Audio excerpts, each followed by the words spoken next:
A ver, hablemos del libro de Levítico. Para muchos suena denso, ¿verdad? Como un manual de leyes súper complicado.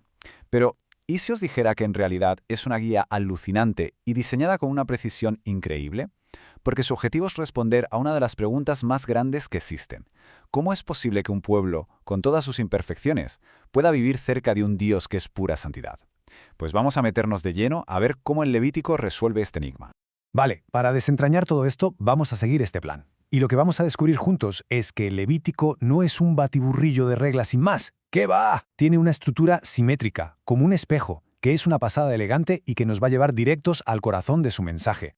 Empecemos por el principio, por el gran problema que Levítico intenta resolver. Imaginaos la santidad de Dios como si fuera el sol. Es pura, es una fuente de vida, es intensa. Puedes acercarte para recibir su calor, pero si te acercas demasiado o de la forma equivocada, bueno, es peligroso. Ahí está el quid de la cuestión. Y aquí, en esta frase, está la clave de todo el libro. Esto no es un consejo ni una sugerencia amable, no. Es el listón, la norma fundamental para toda la nación de Israel. Es, por así decirlo, la meta a la que apuntan todas y cada una de las leyes que vienen a continuación. Y ahora viene lo que es absolutamente fascinante: la arquitectura del libro. Porque Levítico no se lee de principio a fin como una novela, para nada. Es una auténtica obra de arte literaria, construida de forma simétrica, pensada en un palacio con dos alas idénticas, donde la primera parte se refleja en la última, y todo, absolutamente todo, te guía hacia un punto central. Venga, vamos a montar este puzzle. La capa más externa, la que envuelve todo el libro, tiene dos partes que se corresponden. Al principio tenemos los capítulos sobre los sacrificios rituales, que son básicamente el manual de instrucciones sobre cómo acercarse a Dios. Y al final, como un reflejo perfecto, encontramos las fiestas rituales, esas celebraciones anuales que marcaban el ritmo de la vida de Israel y su relación con Dios. Perfecto. Ahora damos un paso hacia el interior, a la siguiente capa. Aquí nos topamos con las normas para ordenar a los sacerdotes. ¿Y cuál es su reflejo al otro lado? Pues lógicamente, las normas sobre cómo esos mismos sacerdotes debían mantener su santidad. Se les exigía un nivel superior, así que esta correspondencia tiene todo el sentido del mundo. Seguimos avanzando hacia el centro. La tercera capa trata de la pureza ritual. Esto suena un poco abstracto, pero básicamente eran las reglas que definían quién estaba limpio o impuro para participar en los actos de culto. Y su pareja de baile, en el otro lado del espejo, son las leyes sobre la pureza moral. Aquí es donde la idea de santidad sale del templo y se mete de lleno en la vida cotidiana, en cómo se trata al prójimo, en la justicia, en las relaciones del día a día. Y con esto llegamos. Estamos en el mismísimo corazón de todo. En el centro neurálgico de esta increíble estructura literaria encontramos el capítulo dedicado al Día de la Expiación. Este es el punto álgido, la cumbre, tanto a nivel de estructura como de significado teológico, de todo el libro de Levítico. Vale, pues ahora que tenemos el mapa, vamos a empezar el viaje. Nos adentramos en la estructura, empezando por esa primera capa que vimos, el sistema de sacrificios. Un sistema que puede parecer complejo, sí, pero que era la forma establecida para que el pueblo interactuara con Dios. A ver, aunque la lista incluye 5 tipos de sacrificios, para entender la idea general podemos agruparlos en 2 grandes bloques. Y aquí viene una sorpresa para muchos. No todos los sacrificios eran para decir «lo siento», para nada. De hecho, la mayoría eran formas de expresar gratitud, de decir gracias y de celebrar esa conexión especial con Dios. Vamos a verlas rápidamente. El holocausto, donde se quemaba todo el animal, simbolizaba una entrega total. La ofrenda de cereal era una forma de dar las gracias por la cosecha. La de paz era literalmente una barbacoa comunitaria, una comida compartida con Dios y los sacerdotes. Y luego sí, estaban las ofrendas para reparar errores, una por el pecado en general y otra por faltas específicas, que, ojo, exigían arreglar el daño antes de nada. Cada una tenía su qué. Seguimos avanzando y llegamos a la siguiente capa, los sacerdotes. ¿Quiénes eran? Pues eran los mediadores, el puente entre Dios y el pueblo. Representaban a la gente ante Dios y a Dios ante la gente. Un honor inmenso, pero también un riesgo tremendo. Un trabajo de alta tensión, sin duda. Y para asumir un rol tan sagrado, no bastaba con querer. Los hijos de Aarón pasaban por un ritual de ordenación muy específico, en 3 pasos.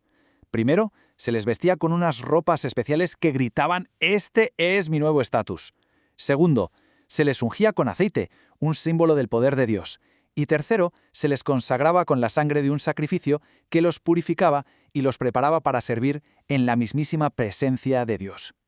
Pero como decíamos, el peligro era muy, muy real. Y aquí tenemos una historia que te pone los pelos de punta, la de Nadab y Abiú, los propios hijos de Aarón. Se saltaron el protocolo, ofrecieron fuego extraño, es decir, hicieron las cosas a su manera, en lugar de como Dios había mandado, y la consecuencia fue terrible. Un fuego salió de la presencia del Señor y los consumió. Una lección brutal y clara, con la santidad de Dios no se juega. Y esto conecta directamente con las famosas leyes de pureza. Es importante entender que esto no iba de higiene en el sentido moderno. El punto era el simbolismo. Las normas sobre qué comer o cómo tratar ciertas enfermedades de la piel funcionaban como recordatorios constantes, como posits diarios que decían «sois un pueblo diferente, apartado para Dios». Se trataba de marcar una diferencia visible con el resto de naciones. Y ya estamos aquí. Hemos llegado al epicentro, al clímax total, tanto estructural como teológico, de todo el libro de Levítico. Estamos hablando del Yom Kippur, el día de la expiación, sin lugar a dudas el día más solemne e importante de todo el calendario de Israel. La ceremonia central de este día es de una potencia simbólica increíble y gira en torno a 2 machos cabríos. Al primero se le sacrificaba y su sangre se llevaba hasta el Sancta Sanctorum, el lugar más sagrado del mundo, para pagar, por así decirlo, por los pecados de todo el pueblo. ¿Y el segundo? Este es el famoso chivo expiatorio. Se confesaban sobre él todos los pecados de la nación y se le enviaba al desierto, llevándose simbólicamente toda esa culpa lejos de la comunidad. Impresionante. Bien, ya hemos visto el corazón del libro. Ahora iniciamos el camino de vuelta saliendo del centro. Y lo que vamos a ver es cómo la segunda mitad del libro es el reflejo perfecto de la primera. Ahora toca aplicar todas estas grandes ideas teológicas a la vida real, al día a día de la gente.